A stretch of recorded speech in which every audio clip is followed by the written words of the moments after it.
Shout out na ako.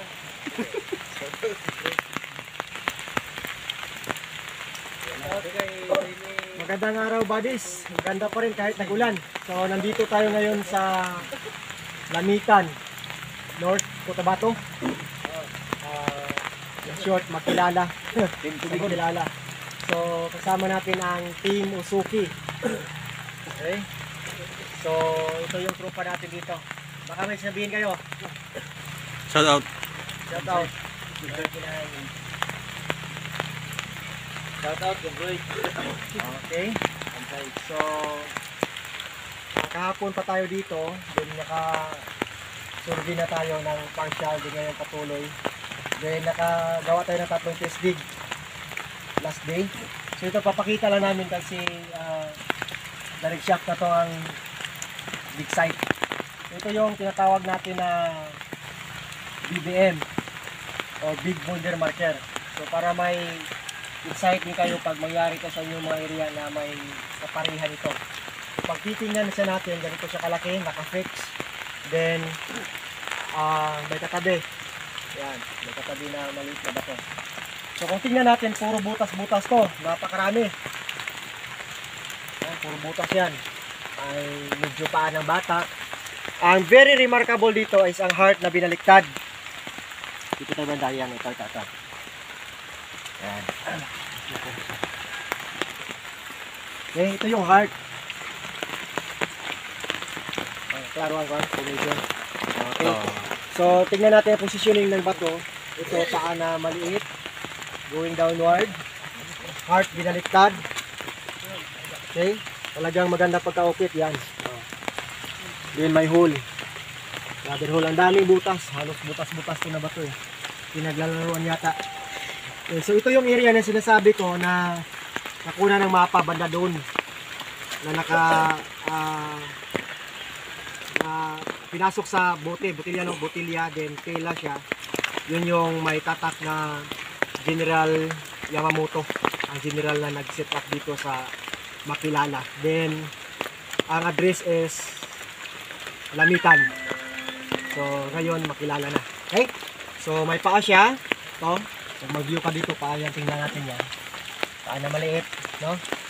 Huwag na pinsilin yung ibang mga ano. Dito sa top. Asan yung akulap? Kano may kahoy?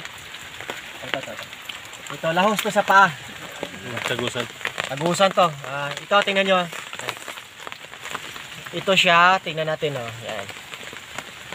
Pointed.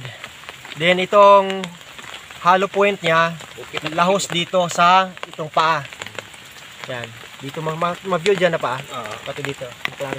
Malit na paa. Yan. So lahos. So pwede nito gamitan naman ng lubid or nylon. Pero baka may magalit na naman. Huwag na lang. Sabihin ko yung sa nag-comment na nag-bash na bakit gagamit tayo ng PC. Yun lang ha. Hindi ka bumili ng PC, pambihira ka, tatali ko sa libo yun. Kami na nagastos, kaya huwag ka makialam. Okay? So, kitang-kita natin, no? Yan. Sukat. Importante itong sukat. Paa to hole. Kuha ka ng 1 foot. Yan. Grabe yan. Okay? So, very remarkable, no? So, after this, direksyon na sa doon, may heart na naman na kabaliktad. Okay. So, dyan na tayo titira ng compass.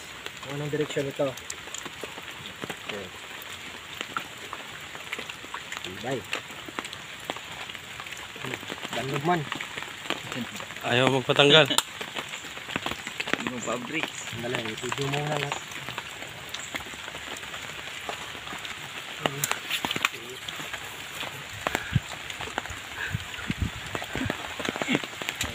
Okay. Nabasa. Isa na baris. Kasi may bagyo ngayon eh. Bagyong Ganyan namin kayo kamahal kahit tag-ulan mag-vlog kami. Para lang makabigay ng insights. bagyong udit. Okay? So tingnan natin. From paa. Okay. Paa ang heart. Sabay na yan. Dito na tayo sa mag-base sa heart. Okay. Tingnan yung direksyon.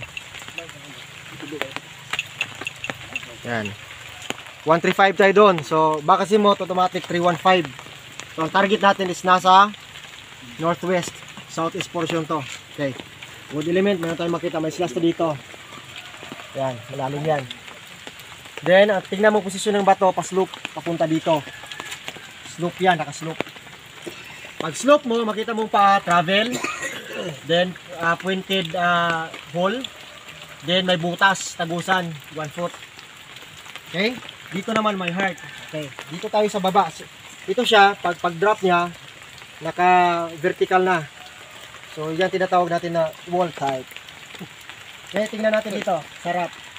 Dito ka ba? Pakita ko tong, apyas. Ito, may guhit siya dito. Trace lang to.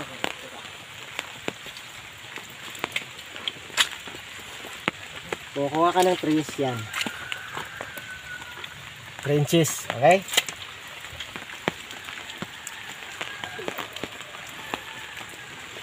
Ito na nag-site. Sa harap niya. Yan. Pinapyas yan.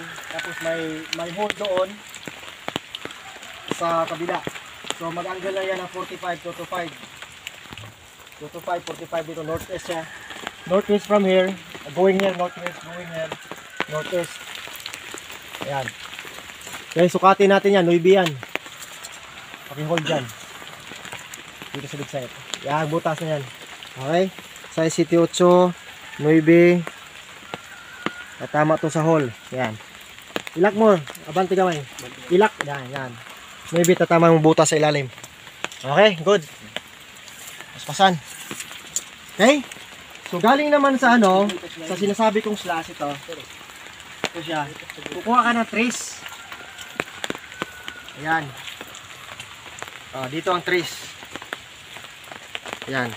Kaya pag hukay natin, may bato dito. May kanto siya. So ito na dig site ngayon. 5-5 na. 5 by 5 feet. Okay, pag hukay natin, maraming markers. Papakita natin mamaya.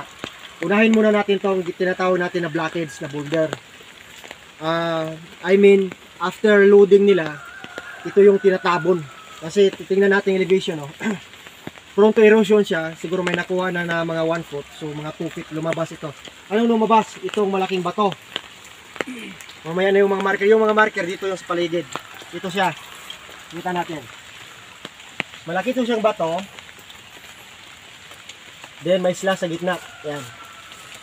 Okay? Ang banda. Yan. Tumoy. Yan. Tapos may butas. Drilled hole. Yan. Malaki. Okay? Kita? May maliit dito. Yan. Yan siya. Napasok. Okay, so ito siya is gitna. Ibig sabihin, direct under. So, may dalawang target sa ilalim. So, sa compass naman, tatamaan mo yan. Yan. So, kahit sa ilalim na siya, perfect pa rin siya. 135, 315 ang positioning ng guhit. Kita natin. Diretso siya dyan sa slash. Nag-isang slash lang yan. Sa wall type na ng bato na to. Yan. Na naka-align doon sa paa ng bata. Na andyan sa bato. Ibig sabihin, talagang naka-align, talagang set up siya na big site. Okay. Susukat. Sukatin natin to. Kukuha ka ng 2 feet. Yan. Itong guhit. Tapos kukuha ka ng 1 foot dito. Sarado yan. Butas to slash 1 foot yan. Okay? Yan. May ibig sabihin yan. And dyan naman sa maliit na butas, ayan. 6 inches. Ito siya, 12 inches. Okay? So may milagro yan sa ilalim. Importante center shaft tayo. Pag uukayin natin to, dyan tayo magkalaman. Okay? Kada sukat, applicable yun sa ilalim. May conversion yan. Okay, alam nyo na yan sa mga previous vlogs ko. Diretso na tayo. Okay. So yan ang big site. Doon tayo sa mga tinatawag natin na hidden markers na mga maliit. Yun, malaki yan. Blockage talaga yan. So, sa operation, kukunin yan. Pwede natin i-breaking. Pwede natin sirain. Tapos i-pull out. Pwede na diretso na kailangan sa same block. Pull out siya. Kung kaya mong kunin mag-isa, pwede. Okay. Ito pa, reference point yun. Flat na bato to. Yan. Pwede makatayo dito. Na makikita yun. Makikita yan. Yan. Yung slash na yan, ito, nakalain to sa slash doon na nasa wall. So, nasa top siya. Pag nasa top, directional pa yan. Didiretso yan yan. 135, 315 alignment. Okay. So, ito yung mga marker natin. Saan nakuha ang bato na to? Diyan, sa gilid-gilid niya. Okay? Ito yung pinasabi ko sa inyo na sinasabi na magandang marker. Pag may heart kayo makuha. Saan yung heart? Atubang niya. Ito to? Hat pa rin yan. Yan, hat yan. Formado. Asin Patos sapatos buwa. busing. Yan. Asin sapatos. Ito. May dako to nga gwapo. Ito. Gwapo nga dako. Ito to. Ayan oh. Yan. Oh. Ito yung kuha ni plaster. Okay. Buhat ako. Ano doon. Yan. Yan. Ito yung heart to eh. Yan. Kunin mo ng angle dito doon. Ipakita lang na. Okay. Yan. Busing puso. Ito, malaking ano to. Hindi nalinisan. Nalinisan lang. Yan, may mga cutting. Sabi ko, yung cutting yan eh. V. V-cut. Under. Okay? Ito pa. Ito. Heart no. Klaro? Heart. Okay. Klaro. Kita. Ito, maganda to. Flat. Tapos may V-cut dyan. Ayan. So, dyan to magkatabi. Di flat to siya na may butas. Yan. Marami pa. Marami pang marker dyan. Okay, mga cutted stone, may almost triangle na siya na pula. Yan. Bila. Simento na ba? May semento. Ito yung may semento. Oh, yung may simento. Okay? So, marami pa. Importante, center shaft na. Okay lang yan, mga marker lang yan. Importante, na sentro tayo. So, yan na, ang direct dig site. Slash with hole. So, ang slash is kanji yan. Means HC or 1. Isang deposit. Pero may dalawang butas.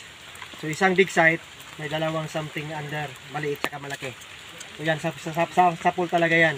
Yun na ang direct dig site. So, tandaan, dapat starting pa lang, naka-vertical shaft na. Hindi tayo magtaniling or mag-drifting. Mali yan. Depende yan sa setup. Ito, direct shaft siya. So, nasa pool talaga yung bato, na gitna. Kukunin yan, tapos, diretso.